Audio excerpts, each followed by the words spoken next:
हाँ जी, सभी को नमस्ते, नमस्कार। तो साथियों बात ये है कि अभी 1 या 2 दिन पहले खबर आई थी कि जो रूस-यूक्रेन का युद्ध चल रहा है, उसके अंदर रूस ने एक बहुत महत्वपूर्ण शहर आवदीव्का पर पूर्णतः कब्ज़ा कर लिया है और यूक्रेन की सेना है वो पीछे हट चुकी है। और यूक्रेन ने ये कहा है कि रूसी सैनिकों की लाश के ऊपर रूसी सैनिक आगे बढ़ रहे हैं। खैर कुछ भी हो, यूक्रेन पूर्णतः पीछे हट चुका है और पूर्णतः रूस का कब्ज़ा हो चुका है। और ये एक बहुत बड़ी जीत मानी जा रही है रूस की। तो जो इस पिछले साल के अंत में और इस साल के शुरू में जो जियोपॉलिटिक्स के विशेषज्ञ थे, उनके लिए ये एक बड़ा मुद्दा था कि रूस-यूक्रेन युद्ध का भविष्य क्या होगा? बात ये भी है साथियों कि जब से रूस-यूक्रेन युद्ध शुरू हुआ और विशेष तौर पर जब क्रीमिया पे रूस ने कब्ज़ा किया था 2014 के अंदर, उसके बाद से पश्चिमी जो देश है, वो रूस पर अपनी आंखें तरेर के बैठे हैं और रूस को एकदम बिल्कुल अलगाव करना चाहते हैं, विलगाव करना चाहते हैं। उसके खिलाफ उन्होंने एक एक प्रकार से अप्रत्यक्ष तौर पर आर्थिक जंग छेड़ रखी है। उसको कह नहीं सकते, लेकिन वो वाक़ई आर्थिक जंग है। और जब रूस ने यूक्रेन के खिलाफ युद्ध किया था, तो वो आर्थिक जंग बहुत बड़ी तादाद में रूस के खिलाफ शुरू हो गई थी। और रूस की बहुत सारी संपत्तियाँ जब्त की गई थी। रूस की मुद्रा 97% तक, 97% तक नीचे गिर चुकी थी। बहुत सारे रूस पर सैंक्शन लगाए गए थे, प्रतिबंध लगाए गए थे। तो बात ये है सबसे बड़ी कि इतनी बड़ी आर्थिक जंग जब पश्चिमी देश, यूरोपीय देशों ने, अमेरिका ने मिलकर लड़ी थी, उस आर्थिक जंग से उभरते हुए पुतिन साहब ने एक तो अपने देश को वापिस महाशक्ति बनाया है। मतलब महाशक्ति इस सेंस के अंदर कि उन्होंने आईएमएफ के जो नए डाटा हैं, उसके हिसाब से उन्होंने बताया कि रूस की जो ग्रोथ रेट है, वो पिछले अनुमानों से ढाई गुना ज़्यादा रहने वाली है। तो उन्होंने एक तरीके से उन आर्थिक प्रतिबंधों के खिलाफ, उस आर्थिक जंग के खिलाफ भी जंग लड़ी और साथ में यूक्रेन के खिलाफ भी उन्होंने एक जंग लड़ी। और बड़ी बात ये है साथियों कि द्वितीय विश्व युद्ध के बाद पहली बार है कि रूस का जो बजट है, वो बजट 35 से 40% रक्षा मामलों में खर्च हो रहा है। ये पहली बार है द्वितीय विश्व युद्ध के बाद, ये बहुत बड़ी बात है। तो इतने बड़े आर्थिक प्रतिबंधों के बावजूद आप अपनी अर्थव्यवस्था को भी रिवाइव करते हो और यूक्रेन के एक बहुत बड़े इलाके को जीतते भी हो। तो ये रूस के लिए एक बड़ी मनोवैज्ञानिक, आर्थिक, सामरिक जीत है। अब आगे इसका क्या होगा, ये हम समझने की कोशिश करेंगे। तो 2 या 3 पहलुओं में हम इस वीडियो के अंदर ज़्यादा जोर देंगे। पहला तो हमारा यही रहेगा कि भारत की क्या हित है, भारत के क्या कोर इंटरेस्ट है। ऐसी बातें चल रही है, अब रूस-यूक्रेन में युद्ध हो रहा है, भारत को क्या मतलब है? लेकिन हमें मतलब रहता है। तो हमें किन बातों से मतलब है और ऐसी जो परिस्थितियाँ उत्पन्न हो जाती है कि यूक्रेन कहता है हमारी पक्ष तरफ आओ, रूस कहता है हमारी तरफ आओ, तब हमारी विदेश नीति कैसी रहेगी? और हमारी विदेश नीति मैं बार-बार कह रहा हूँ, जैसा कि हमारे विदेश मंत्री के बार-बार स्टेटमेंट से सामने आता है कि हमारी विदेश नीति बहुआयामी है। हम बहुध्रुवीय विश्व की स्थापना करना चाहते हैं। तो हम सभी पक्षों से अच्छे रिश्ता रखना चाहते हैं। हम एक तरीके से स्मार्ट डिप्लोमेसी रखना चाहते हैं कि हमें ज़्यादा मतलब नहीं है दूसरे के लफड़े से। हमारा जो हित है, उस हित के हिसाब से अपना व्यवहार करेंगे। हमें ज़्यादा पंचायतियों से कोई मतलब नहीं है। हमारा जो जनता की जो इंटरेस्ट है, जो जनता की जो विकास की बातें हैं, उसके हिसाब से हमारी विदेश नीति को क्या करना है, हमें निर्धारित करना है, उसको आगे लेके जाना है। तो हम बात करेंगे कि भारत के क्या-क्या हित है यहाँ पे, 1 नंबर बात। 2 नंबर बात ये हम करेंगे कि ये जो मुद्दा है, इस मुद्दे के अंदर ये मोटा-मोटी बात ये है कि यूक्रेन के पीछे रूस इतना पागल क्यों है? पुतिन साहब इतने पागल क्यों हैं कि मेरे को यूक्रेन ही चाहिए? उसका ऐसा इतिहास क्या है कि जिसने यूक्रेन को पूरी दुनिया के सामने बना दिया? यूक्रेन कोई ये नहीं है कि बहुत बड़ी कोई अर्थव्यवस्था का देश है या बड़ा अमीर राष्ट्र है और रूस के अंदर शामिल हो जाएगा तो रूस बहुत बड़ी महाशक्ति बन जाएगा, ऐसा कुछ नहीं है। लेकिन फिर भी ऐसी क्या बात है? उसकी ऐतिहासिक विरासत क्या है? ऐसी लीगेसी क्या है कि पुतिन साहब पीछे पड़े हुए हैं? पुतिन साहब के वो बोलते हैं ना कि एक अपने सपने, अपने ख्वाब है और उनके अपने कुछ ज़ख्म भी है। उस वो जो ज़ख्म है ना, वो ज़ख्म जब कुरेदता है ना अंदर से, तो पुतिन साहब को ये रातों को ये लगता है कि यूक्रेन को मुझे मिलाना पड़ेगा। और अभी 3 दिन पहले ही पुतिन साहब ने ये बयान दिया था कि यूक्रेन जो है ना, वो हमारे लिए जीवन और मरण का सवाल है, हम यूक्रेन को छोड़ेंगे नहीं। अब ऐसा क्या है कि यूक्रेन पीछे पुतिन साहब उसके पीछे लगे हुए हैं कि मार दिया जाए या छोड़ दिया जाए वाली बात है, बस तेरे बिना जीना नहीं, तेरे को लेना ही लेना है। उन सब पहलुओं की हम बात करेंगे। हमारे सामने पीछे मैप लगा हुआ है, उस मैप से हम समझने की कोशिश करते हैं कि यूक्रेन की ये स्थिति इतनी इम्पोर्टेंट क्यों है। वैसे भी हमारे सिलेबस के अंदर हार्टलैंड थ्योरी दी हुई है, उसको थोड़ा-सा भी इस टॉपिक के माध्यम से समझने की कोशिश करते हैं, एक एग्ज़ाम्पल के तौर पर। देखिए, ये इधर रूस दिया हुआ है, रसिया दिया हुआ है। ये यहाँ पे सी ऑफ एजोव है। ये है स्टेट ऑफ कर्च, कर्च जल संधि। देखो, ये 3 जल संधियाँ बहुत इंपॉर्टेंट है। आप ज्योग्राफी में पढ़ते हो, प्रीलिम्स में भी पढ़ते हो। ये है ब्लैक सी। अब 2014 में इस इलाके पर रूस ने क्या कर लिया? कब्जा कर लिया, क्रीमिया पे कर लिया। लुहांस्क, डोनाबास, डोनेस्क, ये तीनों अक्सर चर्चा के अंदर रहते हैं। इनके बारे में हम बात करेंगे। ये जो इलाके हैं ना, इसको मैप के माध्यम से मैं आपको समझाने की कोशिश करूँगा। लेकिन मुख्य बात सुनिए आप क्या है। अब रूस का जब आप नक्शा देखोगे ना, तो रूस के ऊपर की साइड जो आर्कटिक सी है, वो तो बर्फ से जमा हुआ है, तो रूस को समुंदर नहीं मिलता। थोड़ा बहुत फिनलैंड वाला पार्ट है, तो फिनलैंड, स्वीडन, डेनमार्क वाला इलाका आ जाता है, वो उनके लिए रुकावट पैदा करता है। तो इस ब्लैक सी के लिए रूस बहुत ज़्यादा ललायत रहता है कि कैसे ये ब्लैक सी में आ जाए। देखिए कि पहले इस इलाके के अंदर ओटोमन साम्राज्य, ये जो तुर्की दिया हुआ है, इसका राज था। अब ये जब तुर्की साम्राज्य 19वीं सदी में जब कमज़ोर होने लग गया था, तो बार-बार जाके रूस इंग्लैंड को कहता था, आधा तुम बाँट लो, आधा मैं बाँट लूँ। लेकिन ब्रिटेन कूटनीतिक रूप से बहुत चतुर था। उसको पता था कि ये इतना सा इलाका अगर इसको दे दिया, तो इसकी सीधी भूमध्य सागर में एंट्री हो जाएगी, और भूमध्य सागर में एंट्री होते ही ये अफ्रीका पे भी कब्ज़ा कर सकता है, और भारत जैसा जो हमने एक बड़ा साम्राज्य बना रखा है ब्रिटिश इंडिया, वो भी हथिया सकता है। तो वो कैसे न कैसे ये नहीं चाहता था, बिल्कुल कतई नहीं चाहता था कि रूस है ना इस इलाके के अंदर आए, रूस की समुद्र तक पहुँचो। ये सबसे बड़ा मुद्दा है कि रूस की समुद्र तक सीधी पहुँच ना हो, और रूस अब है ना, पुतिन को ये लगा कि हम ताकतवर हो रहे हैं, तो उन्होंने क्रीमिया पे कब्जा कर लिया, तो ब्लैक सी तक पहुँचोगे। ब्लैक सी के बाद ये आती है बास्पोरस जल संधि, ये आती है सी ऑफ मरमरा, ये तुर्की के पास में है, और यही क्या होती है, ये बास्पोरस स्ट्रेट यूरोप और एशिया को अलग करती है। तो तुर्की का ये तो इलाका एशिया का रह गया, और ये क्या रह गया? यूरोप का रह गया। अब बास्पोरस जल संधि से आप होते हुए यहाँ पे आती है डर्डेनलीज जल संधि, ठीक है? उसके द्वारा आप मेडिटेरियन सी में प्रवेश कर सकते हो। तो सबसे बड़ी चीज़ है, अगर आप यूक्रेन पे कब्जा कर लोगे, तो आपकी बहुत बड़ी होल्ड ब्लैक सी के ऊपर हो जाएगी। और यूक्रेन इनका पार्ट भी रहा हुआ है। जब पहले हम पढ़ते थे यूएसएसआर, उस यूएसएसआर के मोटे-मोटे 4 भाग थे। एक तो रसिया वाला भाग था ही, एक था यूक्रेन का, और एक था बेलारूस का, और एक था ट्रांसओकेशिया। 4 बोलते थे इसको, ये बोलते थे ना सोवियत सोशलिस्ट रिपब्लिक बोलते थे। तो एक रूस का था, एक यूक्रेन का था, एक बेलारूस का था, और एक ट्रांसओकेशिया थी। और यूक्रेन के अंदर जब ये यूएसएसआर में शामिल था, वहाँ पे इनके परमाणु हथियार भी रखे हुए थे। ये इतनी इंपॉर्टेंट जगह थी। अब यूक्रेन इतना इंपॉर्टेंट क्यों है? तो इतिहास में ये था कि पीटर द ग्रेट एक रूस के राजा हुए थे। उनको ये लगा कि हमें यूरोप की राजनीति में दखल देनी चाहिए, और हमें यूरोप में आना चाहिए। आप क्रीमिया का युद्ध का एक नाम सुनते हो। क्रीमिया के युद्ध के बाद में रूस की यूरोप की राजनीति में दखल हुई, और नेपोलियन बोनापार्ट ने भी कुछ मौका दिया था। तो रूस के अंदर ये बड़ी लालसा रहती है कि मैं यूरोप की राजनीति में जाके चौधर करूं, और मुझे यूरोप का देश बोला जाए। वैसे रूस का बहुत बड़ा पार्ट एशिया के अंदर रहता है, मजे की बात ये है। लेकिन रूस क्या चाहता है कि मुझे यूरोप का बड़ा प्लेयर बोला जाए, वो यूरोप की राजनीति में बहुत ज्यादा भाग लेना चाहता है। अब यूरोप के लिए उसका गेटवे है ना, वो गेटवे कौन हुआ? यूक्रेन हुआ। यूक्रेन उसका गेटवे हुआ। तो पीटर द ग्रेट के बाद से ही यूक्रेन कभी इसके अंदर आता रहा है, कभी इसके अंदर जाता रहा है। और जो 20वीं सदी थी, उसके अंदर प्रथम विश्व युद्ध, द्वितीय विश्व युद्ध हुआ, उसके अंदर भी यूक्रेन कभी शामिल हो गया, कभी नहीं शामिल हुआ। तो जब प्रथम विश्व युद्ध चल रहा था, 1917 में रूस की क्रांति हुई, उस समय एक बहुत ही फेमस संधि होती है जर्मनी के साथ में, ब्रेस्ट लिटोवोस्क की संधि। उसके अंदर ये जो पूर्वी यूरोप का सारा इलाका है, वो जर्मनी के पास चला जाता है। और जब द्वितीय विश्व युद्ध शुरू होता है, तब द्वितीय विश्व युद्ध खत्म होने को आता है, तब रूस पूरे पूर्वी यूरोप को जीत लेता है, यहाँ तक कि जर्मनी के एक बड़े इलाके को जीत लेता है। अब पूर्वी यूरोप को जीतने के लिए रूस इतना लालायित क्यों है? तो एक तो हमने समझ लिया कि यूरोप का बड़ा प्लेयर बनना चाहता है रूस, की मेरे को भी यूरोप में धमक हो।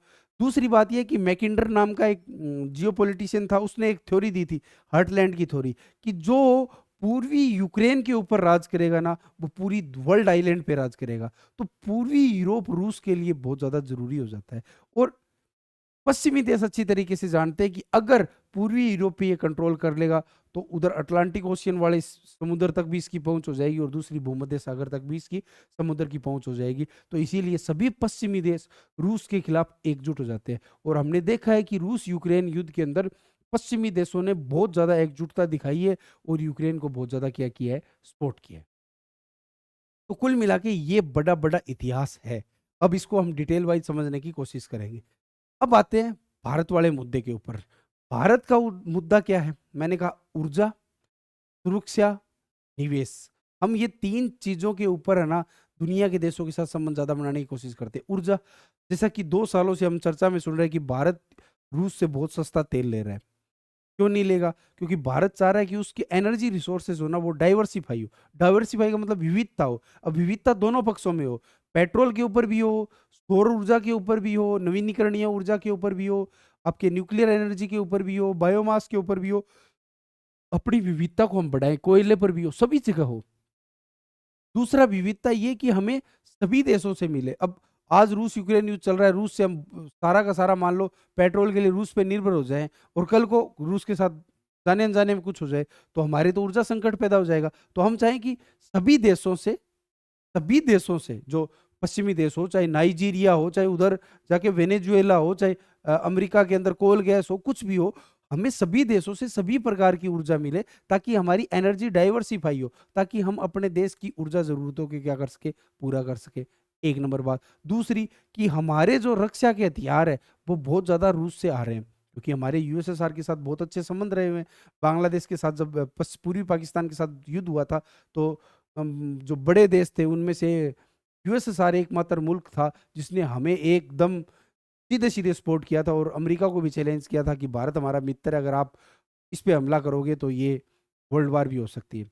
तो उस समय से हमारे हथियार आ रहे हैं, तो हमारी जो सुरक्षा की जो विविधता है, वो रूस पर बहुत ज़्यादा निर्भर करती है। जैसे अपने हम अभी-अभी हमने एस-400 भी लिया है इन 2-3 सालों के अंदर और जो हमारी ब्रह्मोस की टेक्नोलॉजी है, वो भी वहाँ से आती है। तो कुल मिला के ऐसी बहुत सारी चीज़ें हैं। तो रूस क्या हो गया हमारे लिए इम्पोर्टेंट, ऊर्जा की विविधता के लिए, सुरक्षा की विविधता के लिए बहुत इंपॉर्टेंट हो गया। अब रूस के अंदर जो ऊर्जा की स्रोत है वहाँ पे हमारी ओएनजीसी जाके इन्वेस्टमेंट कर सकती है या कोई प्राइवेट सेक्टर का पेट्रो रिफाइनरी कॉम्प्लेक्स भी बन सकता है। तो एक तरीके से रूस के साथ हमारी कुछ कोर इंटरेस्ट है। दूसरी जो सबसे बड़ी बात ये है कि इतिहास में जब-जब भारत एक बड़ी ताकत रहा है, तो मैं आपको बार-बार ये कहता रहता हूँ कि भारत के जो पश्चिमी एशिया और मध्य एशिया से बहुत ही मधुर संबंध रहते हैं।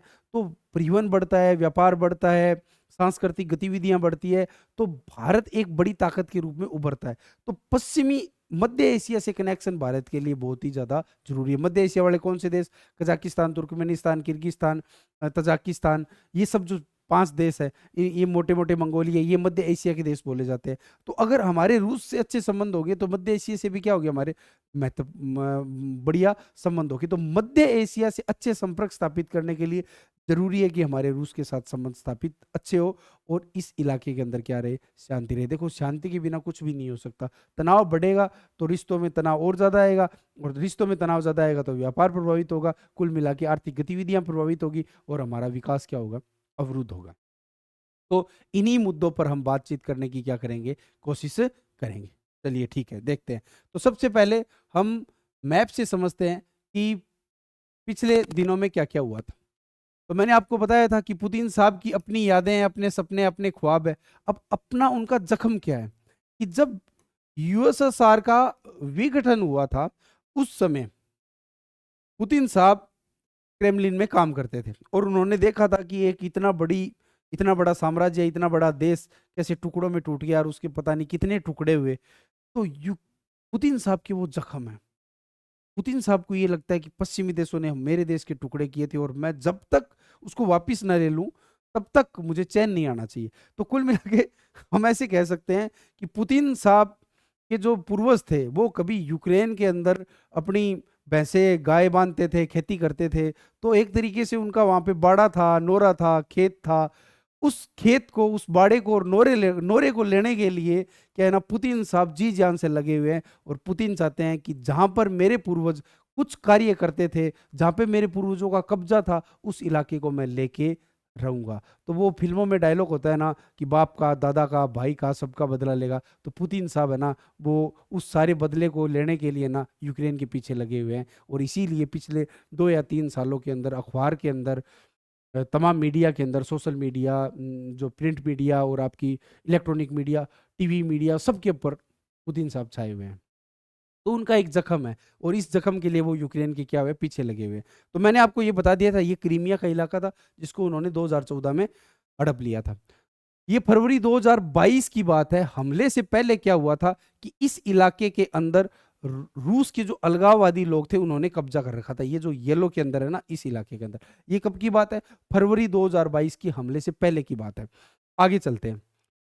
मार्च 2022 में रूस का तेजी से कब्जा हुआ। देखो ये जो रेड कलर में है ना, ये रेड कलर के अंदर है, इस इलाके के अंदर, इस इलाके के अंदर, इस इलाके के अंदर, इस इलाके के अंदर, सभी जगह पे बहुत बड़ा हमला किया, सभी जगह पर। और ये जो इस जगह छोटी छोटी लाइनों से लिखा हुआ है ना, यहाँ पे क्या था कि बाकी जगह तो कब्जा कर लिया था, लेकिन यहाँ पे रूस की सेना है ना, वो थोड़ी थोड़ी घुसी हुई थी, एक तरीके से कब्जे की कोशिश चल रही थी। ये जो इलाका है, ये आपको दिखाई दे रहा है, ये लाइन वाला, ये लाइन वाला, ये लाइन वाला, ये लाइन वाला, आपको पीडीएफ के अंदर एकदम साफ साफ, जो एग्जाम टॉपर अपना टेलीग्राम चैनल है उस पर आपको मिल जाएगा। ठीक है, आगे चलते हैं। ये कब की बात है? मार्च 2022 की। अब उसके बाद क्या है ना, यूक्रेन को हथियार मिलते हैं, तो यूक्रेन वापिस इन पे हमला करता है। तो कुछ जगह से वो छुटवा लेता है, लेकिन कुछ जगह के ऊपर क्या हो गया, रूस अभी भी बरकरार है। ये कब की बात है? नवंबर 2022 की बात है। ठीक है, ये दिखा हुआ है ना इसमें, रूस का नियंत्रण, यही वाला इलाका, रूसी सेना का सीमित नियंत्रण, जो लाइन वाला इलाका मैंने आपको बताया था। ठीक है, रूस समर्थित अलगाववादियों का नियंत्रण, जो येलो वाला है, जो कि हमने पिछले वाले के अंदर देखा था, ये ठीक है। ये रूस समर्थित अलगाववादी लोग हैं जो यहाँ पे नियंत्रण की कोशिश कर रहे हैं। ये सेना का सीमित नियंत्रण है और ये पूरा रूसी नियंत्रण है। ये मार्च 2022 की बात है। फिर उसके बाद नवंबर 2022 में ये हालात हो गए। अब उसके बाद में दिसंबर 2023, दिसंबर 2023 के अंदर लगभग लगभग क्या है ना कि यहाँ पर, अब देखो, ये इलाका क्रीमिया का पहले हड़प लिया, अब ये भी इलाका हड़प लिया। तो अब देखो, सी ऑफ एजोब के ऊपर इनका लगभग पूरा नियंत्रण हो चुका है। ठीक है, और सी ऑफ एजोब से फिर ये कर्च स्टेट से होते हुए ब्लैक सी में आएंगे, फिर पासपोर्ट स्टेट से आप ये सी ऑफ मार्मरा में जाएंगे, फिर उसके बाद डैडनिल जल संधि से ये भूमध्य सागर में चले जाएंगे। ठीक है, तो ये मैप के द्वारा हमने समझने की कोशिश की है। देखिए ये रूस है, ठीक है, और ये यूक्रेन है, ये बेलारूस है, ये वो इस्टोनिया, लाटविया, लिथुआनिया है, ये फिनलैंड है। ठीक है, अब देखिए फिनलैंड क्यों डर रहा है? फिनलैंड को ये डर रहा है कि भाई साहब यूक्रेन को कब्जा लिया तो ये हम पे भी कब्जा करेगा, तो इस पे क्या होगा, बाल्टिक सी पे डायरेक्ट रीच हो जाएगी। क्यों? क्योंकि फिनलैंड पे इन्होंने द्वितीय विश्व युद्ध में कब्जा किया था, तो फिनलैंड को डर लग रहा है अभी रातों को, उनको भी ये लगता है कि बस हमारी बारी है। पोलैंड को भी डर लग रहा है क्योंकि पोलैंड पर भी उन्होंने द्वितीय विश्व युद्ध में कब्जा किया था। तो एक तरीके से जो शीत युद्ध की, द्वितीय विश्व युद्ध की कड़वी यादें हैं ना, उन्होंने पूर्वी यूरोप के सारे देशों को क्या कर रखा है, डरा रखा है। और मैकिंडर की हार्टलैंड तो कहती भी यही है कि जो पूर्वी यूरोप पे कब्जा करेगा वो पूरी दुनिया पे क्या करेगा, वर्ल्ड आइलैंड पे राज करेगा।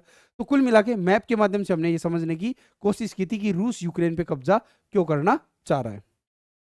ठीक है, ये ब्लैक सी है, ये सी ऑफ एजोव है, ये कर्ज जल संधि है, मैंने आपको अच्छी तरीके से बता दिया। ये बास्पोरस जल संधि होती है, और उसके बाद में क्या आती है, आपकी डेड्रेली जल संधि आती है। ठीक है, ये सी ऑफ मार्मरा है। तो ये तीन है, सी ऑफ एजो, ब्लैक सी और सी ऑफ मार्मरा। ये आप ज्योग्राफी के अंदर भी याद रखिए, बहुत ही जरूरी चीजें हैं। और यहाँ पे दुनिया की, ये समझिए कि 2 शताब्दियों में बहुत सारी घटनाएं इस जगह पे घटित हुई है। तो इतिहास का एक तरीके से ये बहुत बड़ा खजाना भी है।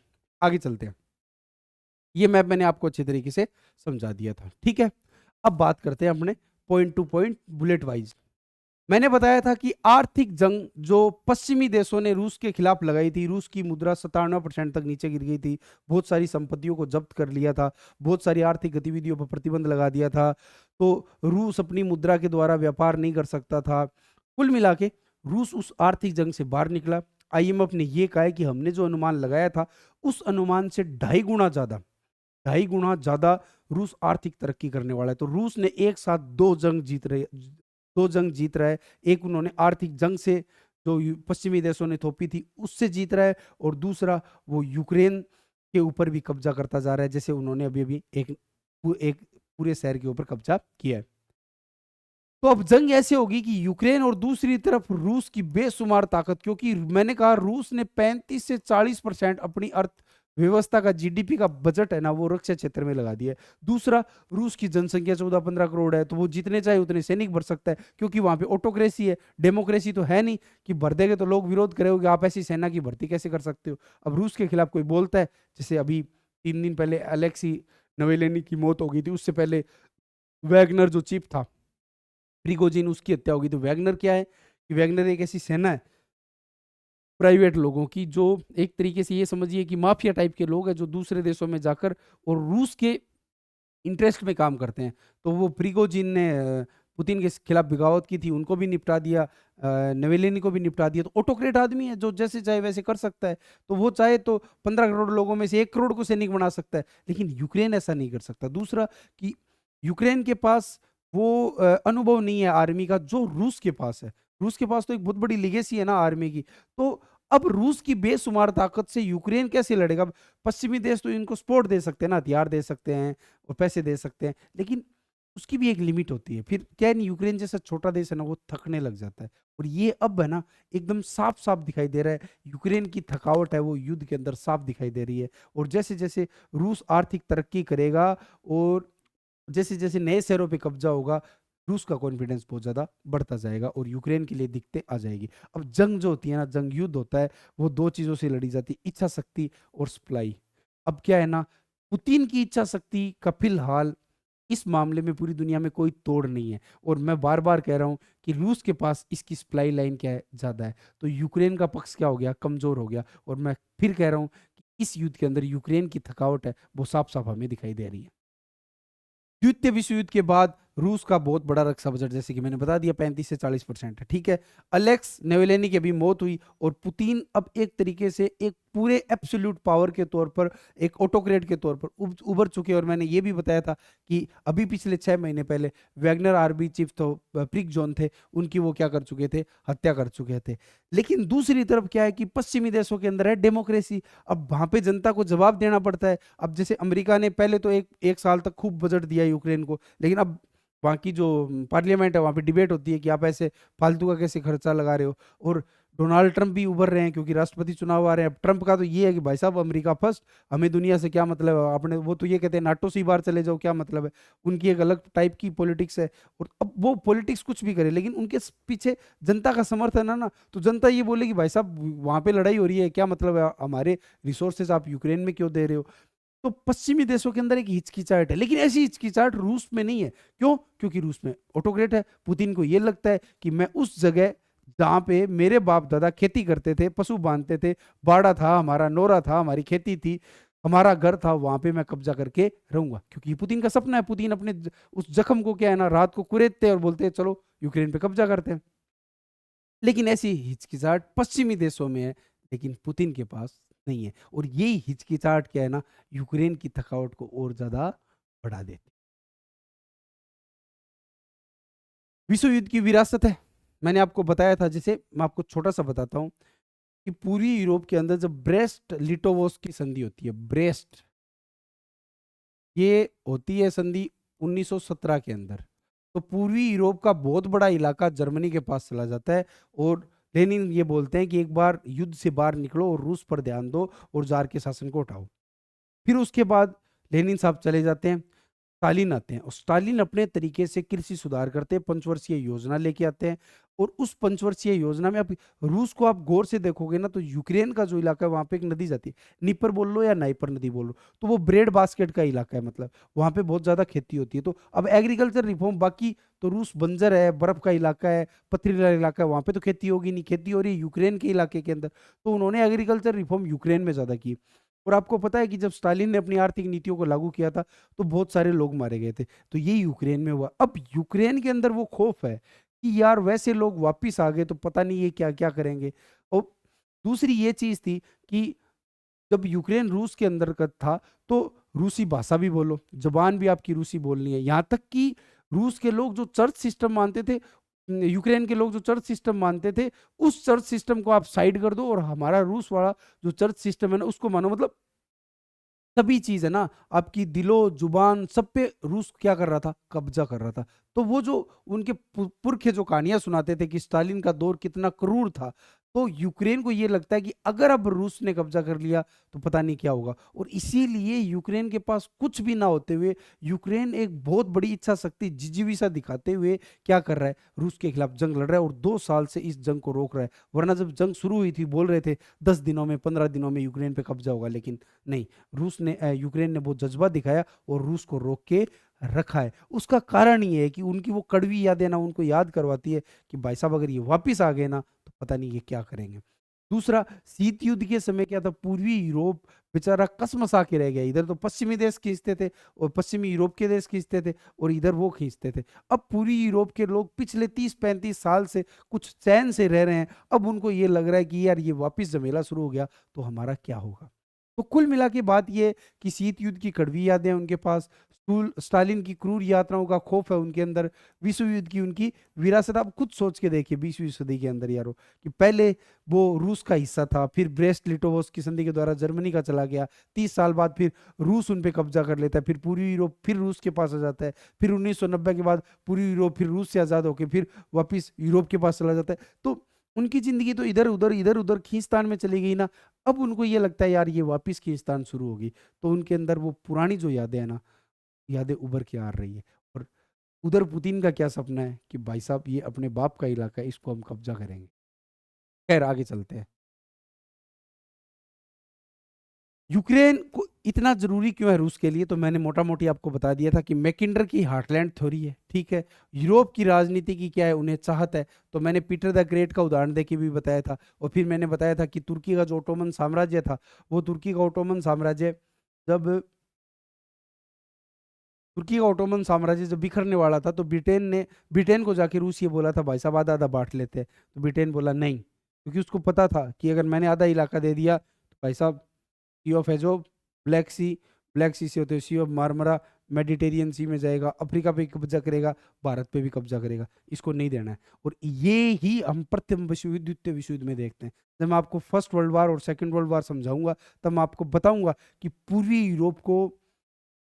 यूरोप का जो इलाका था, तो इसीलिए तुर्की को बाद में यूरोप का मरीज बोलने लग गए थे, क्योंकि तुर्की साम्राज्य के पीछे सारे चल चल के जा रहे थे कि मेरे को दे दो, मेरे को दे दो, मेरे को दे दो।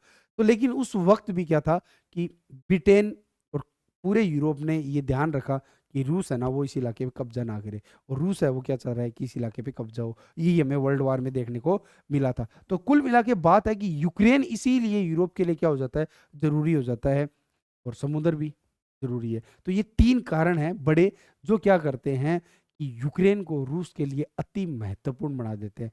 और यूक्रेन रूस के लिए गेटवे है। यूक्रेन रूस के लिए यूरोप का गेटवे है। क्या है? गेटवे।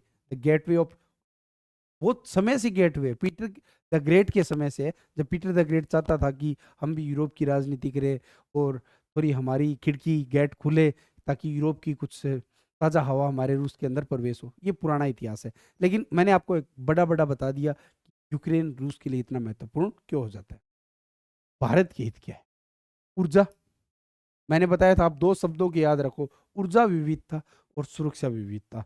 ऊर्जा विविधता के लिए रूस हमारे लिए इंपॉर्टेंट है, सुरक्षा विविधता के लिए हमारे लिए रूस बहुत इंपॉर्टेंट है। अब देखो, सोच के देखो कि अगर हमारे संबंध मध्य एशिया से अच्छे हो, तो मध्य एशिया के देशों से अफगानिस्तान पाकिस्तान होते हुए अगर कोई एनर्जी का रूट बन जाए, कोई एनर्जी की पाइपलाइन आए, कोई गैस की आए, कोई पेट्रोल की आए, डीजल की आए, तो हमारे लिए कितना फायदा हो। तो इसीलिए मैं कह रहा हूँ, मध्य एशिया और पश्चिमी एशिया से अगर भारत के कनेक्शन बेहतर होंगे, तो भारत की आर्थिक तरक्की होगी। और देखिए कि मेरी सोच ये रही हुई है कि कश्मीर जो मुद्दा है ना, वो मुद्दा पश्चिमी देशों ने इसलिए पैदा कर रखा है कि भारत का कैसे ना कैसे पश्चिम मध्य एशिया से अच्छे संबंध ना बन जाए।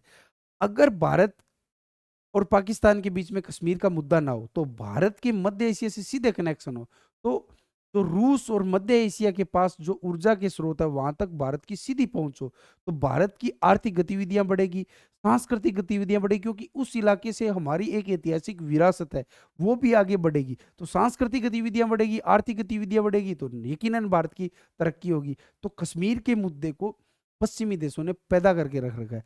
कभी हम बात करेंगे इस मसले में कि उन्होंने जब देश को आज़ाद किया था तब क्या कश्मीर मुद्दे को उन्होंने कैसे पैदा किया था। माउंटबेटन की वो एक कहानी है, समझने की कोशिश करेंगे, ठीक है? लेकिन मेन बात क्या है कि रूस के साथ हमारे हित क्या है? ऊर्जा विविधता और सुरक्षा विविधता। ऐसे शब्द आप आर्यसमेंस में लिखिए, विविधता, ऊर्जा विविधता, सुरक्षा विविधता। विभिन्न देशों से विभिन्न प्रकार के ऊर्जा स्रोतों की जो निर्भरता होती है ना, उसको ऊर्जा विविधता कहते हैं। हम एनर्जी रिसोर्सेज को डाइवर्सिफाई करना चाहते हैं, सिक्योरिटी रिसोर्सेज को हम डाइवर्सिफाई करना चाहते हैं, तो रूस हमारे लिए क्या हो जाता है? इंपॉर्टेंट हो जाता है। परिवहन, देखिए जैसे मैंने बार-बार बताया, पिछले वीडियो में बताया कि चाइना की जो वन बेल्ट वन रोड है, उसके उसकी काट के लिए भारत ने और रूस ने international north south transport corridor बनाया है। तो रूस है और ये जो इलाका है, ब्लैक सी वाला इलाका है, सारा इलाका क्या हो जाता है? इम्पोर्टेंट हो जाता है। तो वही बात है, अगर परिवहन बढ़ेगा तो सारी आर्थिक गतिविधियाँ बढ़ेगी, आर्थिक गतिविधियाँ बढ़ेगी तो हमारी आर्थिक तरक्की बढ़ेगी। तो परिवहन के लिए भी रूस क्या हो जाता है? इम्पोर्टेंट। निवेश, हमारा प्राइवेट सेक्टर जाके वहाँ पे ओएनजीसी है या और भी प्राइवेट सेक्टर है, गवर्नमेंट की कंपनी है ओएनजीसी, प्राइवेट सेक्टर जैसे रिलायंस हो गया या फिर अडानी हो गया, कोई पोर्ट का काम करे, कोई हाइड्रोजन गैस का काम करे, कोई अपनी पेट्रो रिफाइनरी कॉम्प्लेक्स लगाए, तो वहाँ पे इन्वेस्टमेंट करके हम क्या कर सकते हैं? अपनी ऊर्जा जो ज़रूरतें हैं उस वो जो महंगी आ रही है उसको सस्ता भी कर सकते हैं और उससे नया रेवेन्यू रिसोर्स भी क्या कर सकते हैं? जनरेट कर सकते हैं। तो निवेश के लिए भी बहुत इंपॉर्टेंट है और भारत ये चाहता है कि दुनिया बहुद्रव्य विश्व बने, तो हम चाहते हैं कि रूस भी एक ठीक-ठाक ताकत बनी रहे, ताकि क्या है दुनिया में एक संतुलन का काम बना रहे। और फिर सबसे ज़रूरी जो बात ये है ना कि अगर रूस से हमारे रिश्ते मधुर होंगे, तो चीन के साथ जो हमारी टकराहट चल रही है ना, उसमें रूस हमारे लिए एक इम्पोर्टेंट रोल प्ले करेगा कि कम से कम हम रूस को कह सकते हैं कि आप चीन को समझाइए। अब चीन को अमेरिका तो समझाएगा नहीं ना, अमेरिका तो ये चाहेगा कि चीन और भारत की वारदातें बढ़े। अब देखिए, एक चीज़ को आप ध्यान रखिए कि पिछले 3 सालों से चीन और भारत के बीच में सीमा विवाद है। आपने गौर किया होगा कि भारत की सरकार ने इतना ज़्यादा सक्रियता या उग्रता नहीं दिखाई। कारण ये है कि अगर हम रूस, पश्चिमी दुनिया तो ये चाहते हैं कि चीन और भारत लड़ लें, लड़के खत्म हो ले, ताकि एशिया में जो बड़ी ताकतें उभर रही है वो अपने आप लड़-लड़ा के खत्म हो जाए। भारत भी इस बात को समझता है, चीन भी इस बात को समझता है। तो अगर हमारे रूस से अच्छे रिश्ते होंगे, तो हम क्या कर सकते हैं कि रूस को एक तरीके से मध्यस्थ के तौर पर ला सकते हैं। क्योंकि रूस ये कभी नहीं चाहेगा कि भारत और चीन लड़-लड़ा के खत्म हो जाए और पश्चिमी देश ताकतवर हो जाए। क्योंकि वो भी क्या चाहता है? मल्टीपोलर वर्ल्ड चाहता है, ताकि अमेरिका को संतुलित करने वाली ताकतें बनी रहे। तो रूस हमारे लिए बहुत ज़्यादा इंपॉर्टेंट हो जाता है। इसीलिए क्योंकि बहुध्रुवीय मल्टीपोलर विश्व की स्थापना के लिए रूस एक अच्छी चीज़ है। दूसरी बात ये है कि नॉन वेस्ट की धारणा, मैंने आपको टेलीग्राम चैनल पे ये बताया था। एक तो होता है एंटी वेस्ट कि आप पश्चिमी देशों के खिलाफ हो जाओ। एक होता है नॉन वेस्ट कि हम हमें कोई मतलब नहीं है, हम पश्चिमी देशों के खिलाफ है, लेकिन हम पश्चिम जैसे भी नहीं है। हम नॉन वेस्ट है, हम हमारे इंटरेस्ट के हिसाब से काम करते हैं। ये नॉन वेस्ट की बात किसने बोली थी? मैंने आपको टेलीग्राम चैनल पे लिख के भेजा था। ये एक बार एक इंटरव्यू के अंदर, एक तकरीर के अंदर जयशंकर साहब ने बताई थी। तो नॉन वेस्ट का कॉन्सेप्ट है ना, वो बनाने के लिए हमें रूस के साथ अच्छे रिश्ते रखने चाहिए। और ये नॉन वेस्ट की धारणा क्या है? जैसे पेट्रोल वाला उदाहरण है, डीजल वाला उदाहरण है कि हम रूस से सस्ता तेल ले रहे हैं, तो पश्चिम बोल रहा है ये हमारे खिलाफ है, कि नहीं जी आपके खिलाफ बिल्कुल नहीं है, हम अपने हिसाब से क्या कर रहे हैं? काम कर रहे हैं। तो ये नॉन वेस्ट का कॉन्सेप्ट है। तो दो चीज़ें हो गई, नॉन वेस्ट का कॉन्सेप्ट और मल्टीपोलर वर्ल्ड का कॉन्सेप्ट है। इन दोनों के लिए ज़रूरी है कि रूस से हमारे रिश्ते क्या हो? बेहतर हो। ठीक है, आगे चलते हैं। और मैंने ये आपको बता ही दिया था कि मध्य एशिया से जब कनेक्शन होता है, तो भारत क्या होता है? बहुत ज़्यादा तरक्की करता है। और जब आप भारत की कला और संस्कृति पढ़ते हो, तो मध्य एशिया में ऐसे बहुत सारे बौद्ध आपको स्तूप मिलेंगे, बौद्ध प्रतीक मिलेंगे, और बौद्ध मठ मिलेंगे, जो दिखाते हैं कि भारत में जो उत्पन्न बौद्ध धर्म हुआ था, उसका पूरे मध्य एशिया, एशिया, चीन, दक्षिण पूर्व एशिया तक क्या हुआ था? प्रचार-प्रसार हुआ था। तो भारत के सांस्कृतिक जो संबंध है ना, वो मधुरता, वो भी क्या है ना, मध्य एशिया से देखने को हमें मिलती है।